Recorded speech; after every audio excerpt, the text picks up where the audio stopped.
سورہ الشمس 15 آیاتوں پر مشتمل یہ سورت مکی ہے۔ ترجمہ: شروع اللہ کے نام سے جو سب پر مہربان ہے، بہت مہربان ہے۔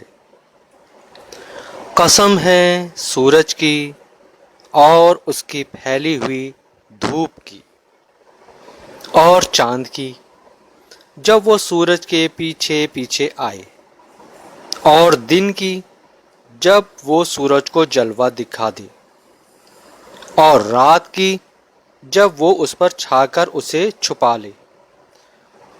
اور قسم ہے آسمان کی اور اس کی جس نے اسے بنایا، اور زمین کی اور اس کی جس نے اسے بچھایا،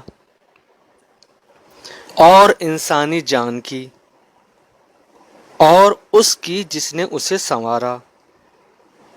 پھر اس کے دل میں وہ بات بھی ڈال دی جو اس کے لیے بدکاری کی ہے، اور وہ بھی جو اس کے لیے پرہیزگاری کی ہے۔ فلاح اسے ملے گی جو اس نفس کو پاکیزہ بنائے، اور نامراد وہ ہوگا جو اس کو گناہ میں دھنسا دے۔ قوم سمود نے اپنی سرکشی سے پیغمبر کو جھٹلایا۔ جب ان کا سب سے سنگ دل شخص اٹھ کھڑا ہوا تو اللہ کے پیغمبر نے ان سے کہا کہ خبردار، اللہ کی اونٹنی کا اور اس کے پانی پینے کا پورا خیال رکھنا۔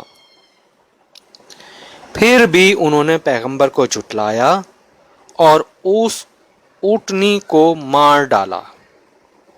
نتیجہ یہ کہ ان کے پروردگار نے ان کے گناہ کی وجہ سے ان کی اینٹ سے اینٹ بجا کر سب کو برابر کر دیا، اور اللہ کو اس کے کسی برے انجام کا کوئی خوف نہیں ہے۔